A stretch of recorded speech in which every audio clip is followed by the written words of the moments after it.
चलिए साथियों, फिर से एक बार हम शुरू करते हैं अपने टेंस की जर्नी।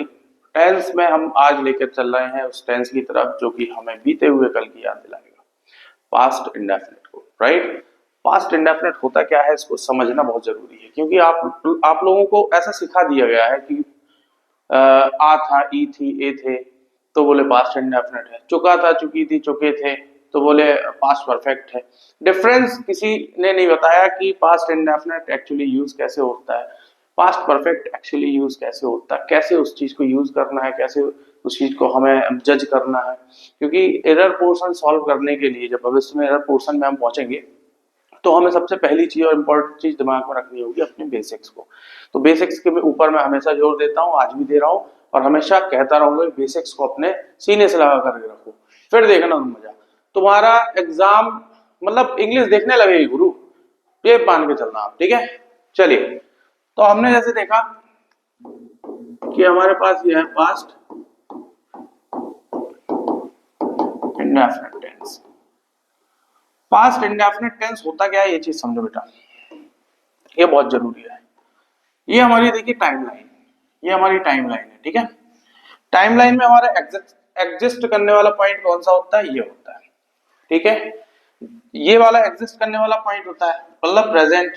ओके, हम कोई भी पीछे अगर बात करेंगे तो वो क्या हो जाएगा, वो हो जाएगा हमारा पास्ट।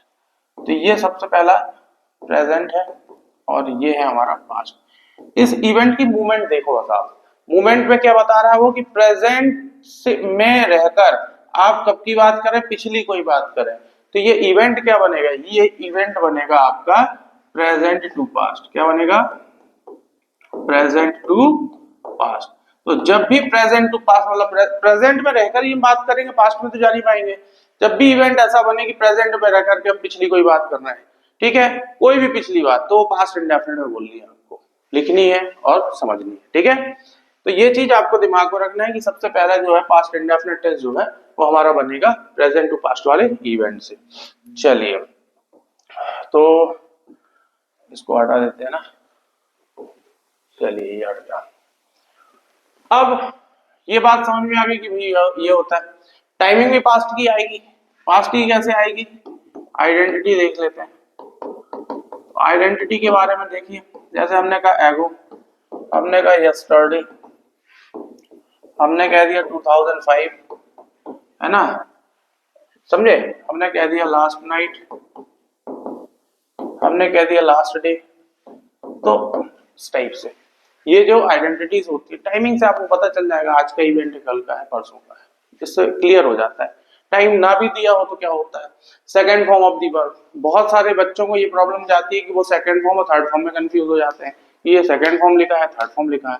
बच्चों याद रखना हमेशा कि वर्ब की जो दो फॉर्म एक जैसे होते हैं उनमें ये कंफ्यूजन होती है, लेकिन आपको एक चीज माइंड में रखनी है कि उसको पहचानने का बिल्कुल सरल तरीका है। अगर वर्ब सिंगल आ रही है, केवल स्टार्टेड लिखा हुआ है, तो वर्ब का सेकंड फॉर्म है। अगर हैज स्टार्टेड, हैव स्टार्टेड मतलब एच फॉर्म की कोई भी वर्ब अगर उसमें लगी हुई है तो वो फिर थर्ड फॉर्म माना, ठीक है। ये चीज आपको माइंड में रखनी है। चलिए, तो आइडेंटिटी के बाद हम हेल्पिंग वर्ब की चर्चा कर लेते हैं। तो इसमें डू फॉर्म की वर्ब, डू परिवार की वर्ब लगती है, और डू परिवार की कौन सी वर्ब लगती है, डू परिवार की वर्ब लगती है इसमें सेकंड फॉर्म डिड, ठीक। और यहाँ पर एक चीज दिमाग में रखिएगा कि दुनिया का कोई भी सेंटेंस हो जहां डिड हेल्पिंग वर्ब के रूप में आ गया, अगर तो जहां डिड वहां वर्ब का फर्स्ट फॉर्म, ये याद रखिएगा, जहां डिड होगा वहां वर्ब का फर्स्ट फॉर्म। हालांकि डू डज के साथ में भी यही केस है ना। तो हेल्पिंग वर्ब के बाद हमारे पास आती है बेटा मेन वर्ब। मेन वर्ब क्या होती है, मेन वर्ब का सेकंड फॉर्म इसमें यूज होता है। कौन सा फॉर्म यूज होता है, सेकंड फॉर्म, क्लियर। चलिए, इसके बाद और समझ लेते हैं कि मेन वर्ब के बाद हमारे पास पैटर्न क्या है इसका। तो पैटर्न में हम सबसे पहले अफर्मेटिव या पॉजिटिव सेंटेंस की बात कर लेते हैं। अफर्मेटिव या पॉजिटिव सेंटेंस तो कैसे बनेगा, कैसा होगा ये अफर्मेटिव या पॉजिटिव सेंटेंस। सबसे पहले बेटा हमको सब्जेक्ट लगाना है, ठीक है। जैसा कि हमें पता है कि डू डज और डिड मतलब कि डू फॉर्म की जो वर्ब्स होती हैं ये या तो नेगेटिव सेंटेंस के साथ यूज होती है या इंटरोगेटिव सेंटेंसेस के साथ में। अगर ये अफर्मेटिव सेंटेंस के साथ में यूज हो रही है तो बात समझ लेना कि या तो मेन वर्ब के रूप में यूज हो रही है या नहीं तो कोई एम्फेटिक सेंटेंस है, दृढ़ता सूचक वाक्य, क्लियर। गलतियां बिल्कुल नहीं करनी है। तो सब्जेक्ट हो गया, सब्जेक्ट के बाद हम बात कर लेते हैं कि हेल्पिंग वर्ब तो उसमें नेगेटिव में लगेगी, तो अफर्मेटिव में इसका कोई काम नहीं है, तो सीधा सीधा वर्ब का सेकंड फॉर्म रख देना है, an object and other words. तो ये बनेगा आपका, क्या बनेगा ये बनेगा आपका सेंटेंस। क्लियर? अब एग्जाम्पल देख लेते हैं।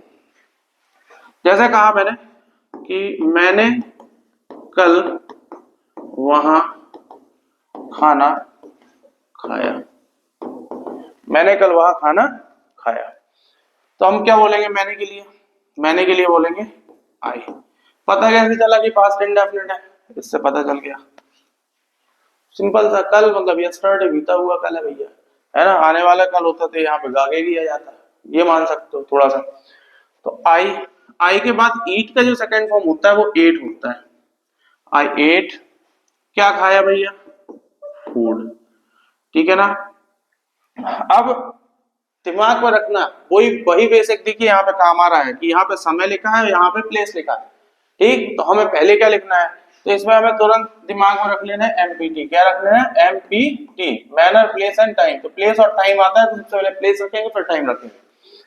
तो आई एट फूड देयर, प्लेस आ गया, अब यस्टरडे रख दो, तो आई एट फूड देयर यस्टरडे। बात समझ में आई? क्लियर हुई? कमेंट में बताइएगा, ठीक है? तो अगर आपको ये वीडियो अच्छे लग रहा है, समझ में आ रहा है, सब कुछ दिमाग में घुस रहा है, कुछ समझ रहे हो ना, तो आपको लाइक सब्सक्राइब करना और शेयर करना है। It is your responsibility to share my video. Okay okay my dear friends, तो हैव अ नाइस डे, मिलते हैं कल।